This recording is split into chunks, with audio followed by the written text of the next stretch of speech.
Investigación, tecnología, emprendimientos. Conoce qué está pasando en la Universidad de Concepción y cómo las y los investigadores UDEC transforman el futuro.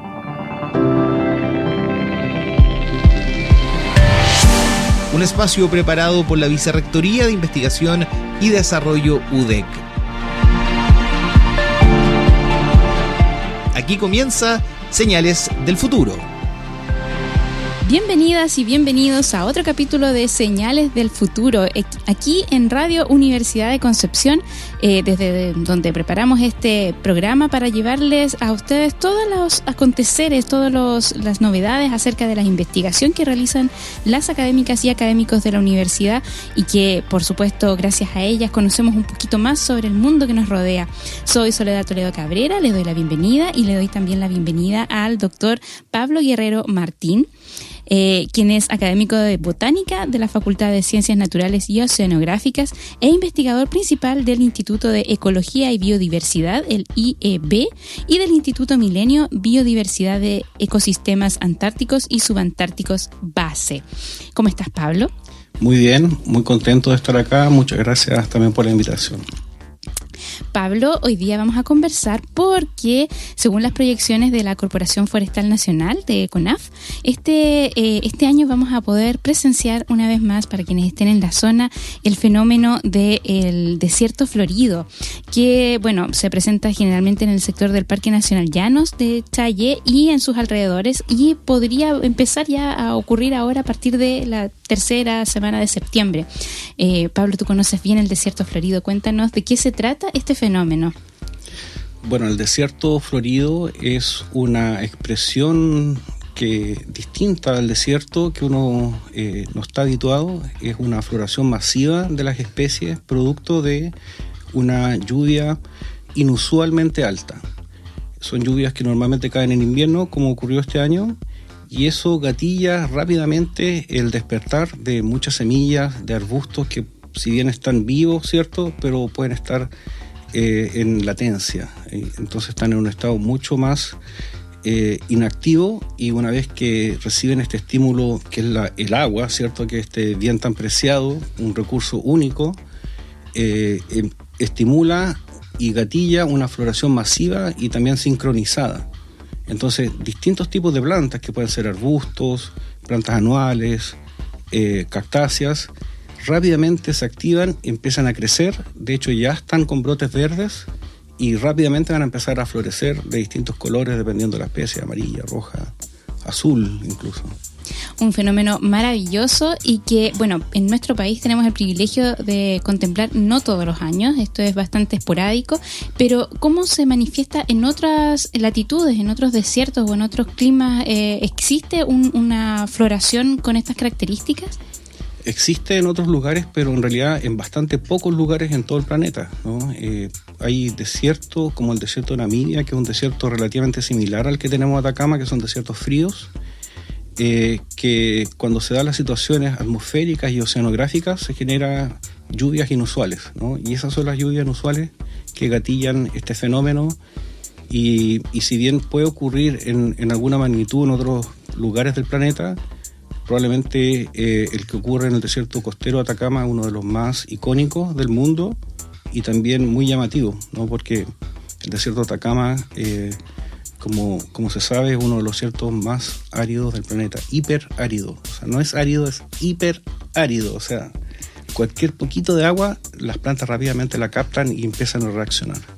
Es impresionante saber cómo las plantas se adaptan a este clima tan árido, con condiciones que para cualquier otra especie podrían ser muy difíciles.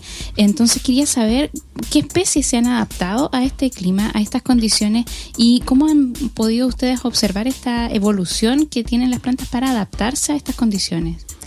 La verdad, existe muchas estrategias para vivir en estas condiciones de hiperaridez y además en estas condiciones que las lluvias son esporádicas y poco predecibles. Entonces, así como para agruparlo bien gruesamente, las plantas se podrían dividir en dos: las que escapan de la hipersequía y las que resisten, ¿no? Y las que escapan son las que permanecen como bancos de semillas durante todo este tiempo de sequía, que pueden ser muchísimos años, hasta décadas eventualmente, y cuando reciben un poquito de agua, germinan, hacen su ciclo, crecen, su ciclo de polinización, generan sus semillas y vuelven a quedar como bancos de semillas durante años. Es una estrategia que es la estrategia escapar de la sequía estando en forma de semilla, ¿no? Las otras son las que la ven más difícil porque tienen que vivir, son las plantas perennes, incluso en los peores años de sequía. Ahora bien, son especies que están adaptadas, pero también mueren, ¿no? Digamos, la sequía es realmente severa y además prolongada. Entonces, las plantas pueden volverse muy eficientes en guardar la poquita agua que fueron capaces de obtener en la última lluvia, ¿no? Por ejemplo, las cactáceas, ¿cierto?, que son estas plantas icónicas de nuestro desierto, como las copiapoa, pueden almacenar algunas mucha agua en sus tejidos, en sus cuerpos, y la van perdiendo poquito, y así pueden estar muchísimos años. Pero van a haber algunas que mueren, ¿no? Y esas que mueren finalmente salen de este juego de la vida, ¿cierto? Y finalmente van quedando las que fueron capaces de resistir, las que tuvieron alguna capacidad especial para almacenar agua y ser muy eficientes en su uso. Y esas son las que van a dejar descendencia y en fondo es la adaptación, ¿no? Y uno podría entrar incluso a analizar distintos tipos de adaptaciones, porque están las que almacenan agua muy eficientemente, las que usan el agua muy eficientemente, las que viven en condiciones como de sombra, las que viven más expuestas a la neblina costera, la famosa camanchaca. Por ejemplo, los lugares más altos de la cordillera de la costa reciben humedad no solo de lluvia, sino que esta neblina. Entonces, como puedes ver, son distintas maneras en que las plantas se adaptan. Incluso solo en términos de almacenar agua, hay algunas que la almacenan en los tallos, otras en las hojas, hasta en las raíces. Entonces, prácticamente todas las combinaciones imaginables, las plantas ya las han adquirido, las han explorado de alguna manera y finalmente han resultado en adaptaciones que le permite y que nos permite a nosotros poder disfrutarla en estos eventos.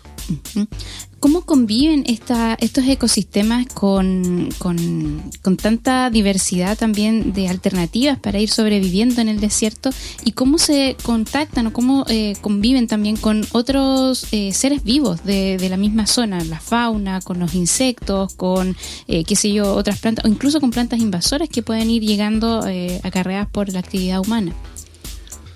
Bueno, las plantas conviven de alguna manera también buscando maneras eficientes para obtener el mayor cantidad de agua en el menor tiempo posible cuando esta está disponible. Entonces, las que tienen esa capacidad son las que van a prevalecer en el tiempo, mientras que las que no tienen muchas capacidades en relación al agua van a tender a morir y van a dejar de convivir, ¿no?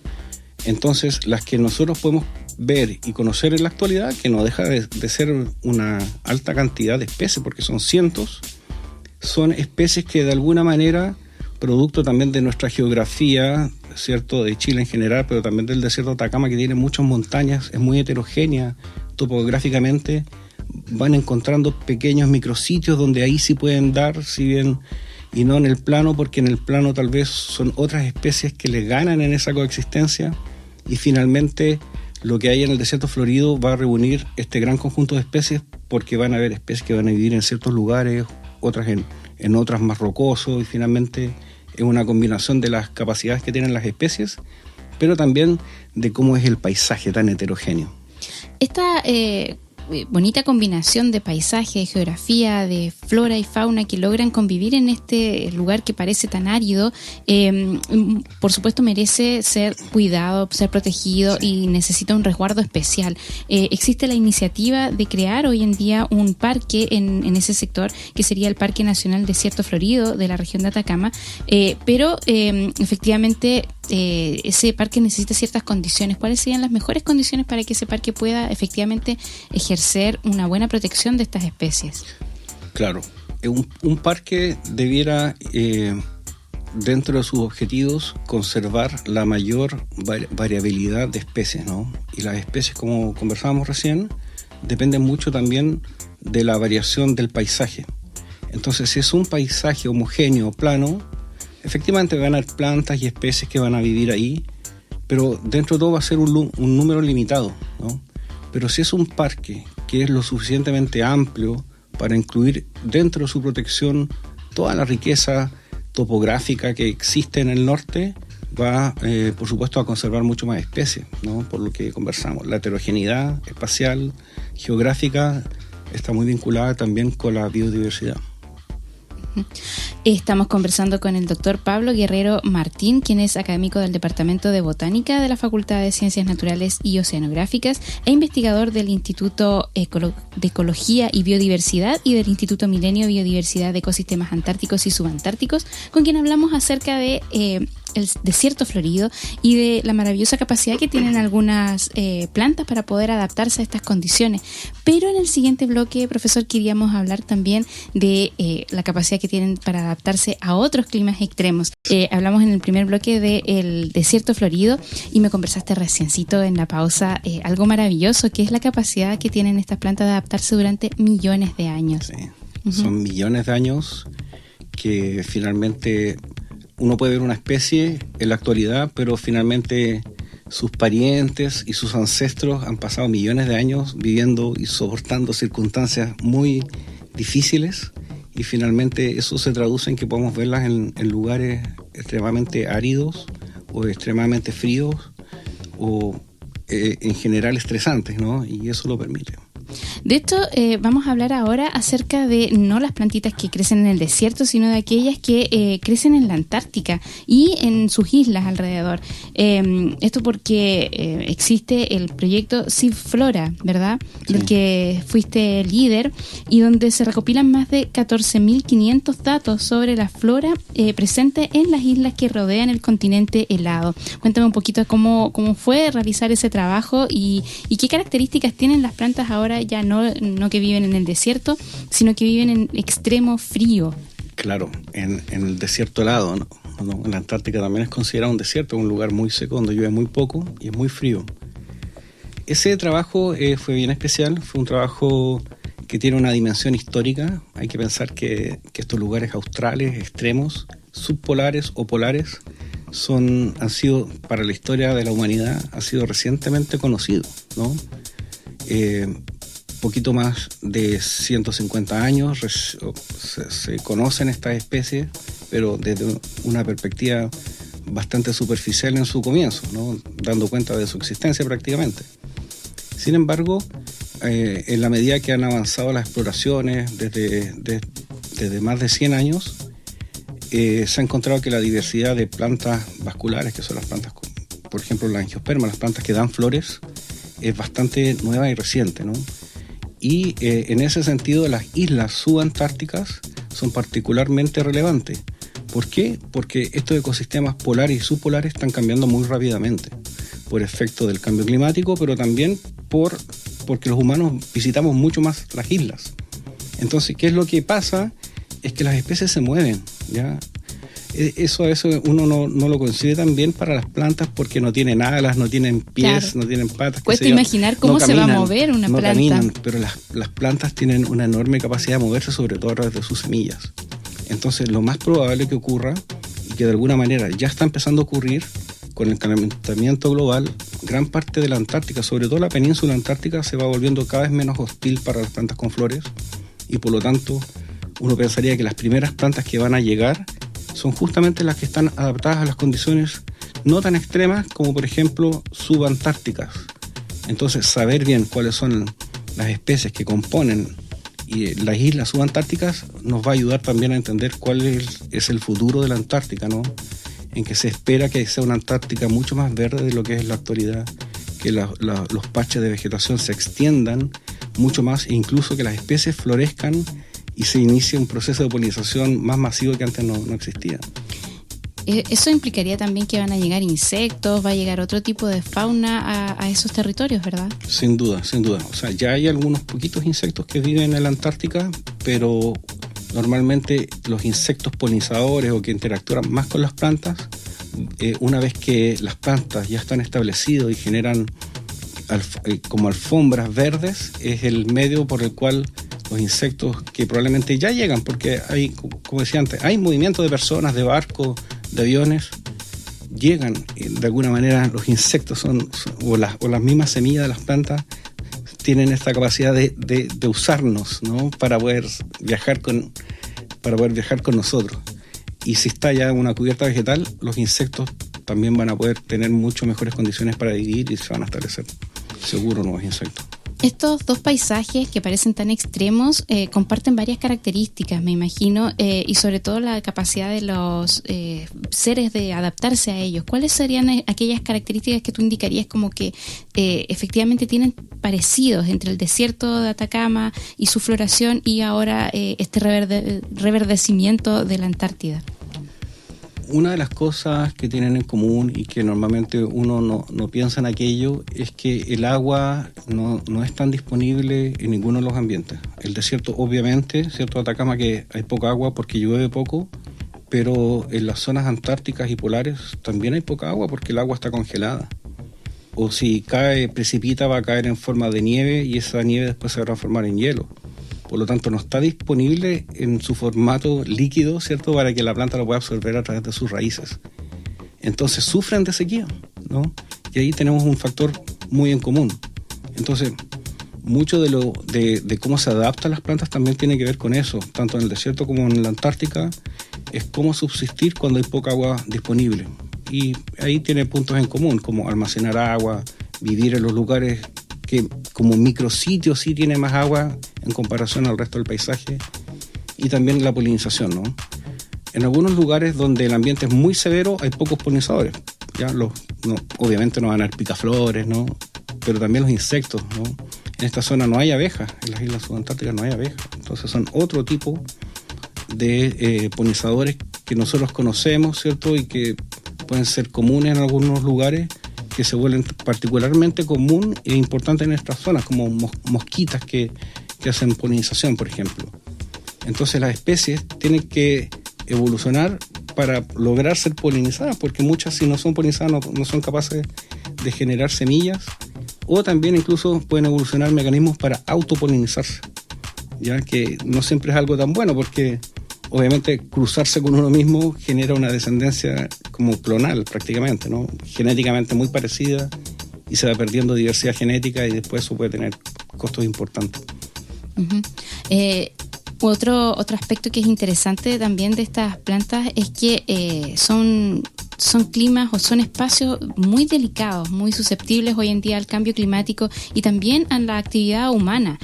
Por ejemplo, hablamos del desierto florido, que todo el mundo quisiera irlo a ver, pero hay varias condiciones cuando uno va para allá. Por ejemplo, no llevar mascotas, evitar que caigan residuos de lo que nosotros llevamos, retirar nuestra basura, no andar por senderos que no están permitidos para no afectar a las plantas. ¿Cómo conservamos este equilibrio para que estos dos espacios puedan mantenerse en el tiempo y mantener su evolución como ha estado hasta el momento? Claro, efectivamente son ambientes extremadamente frágiles, ¿no? Como ya hemos conversado, son lugares en que la vida es difícil y las especies de alguna manera están muy en el límite muchas veces y muchas mueren. Entonces, si le agregamos además una influencia del ser humano, pisando, botando basura, metiendo vehículos, genera un impacto que se prolonga en el tiempo, porque esa es una de las características de estos dos lugares. Si uno genera una marca, una basura, esa basura no se va a descomponer rápidamente, va a permanecer décadas, siglos o eventualmente milenios.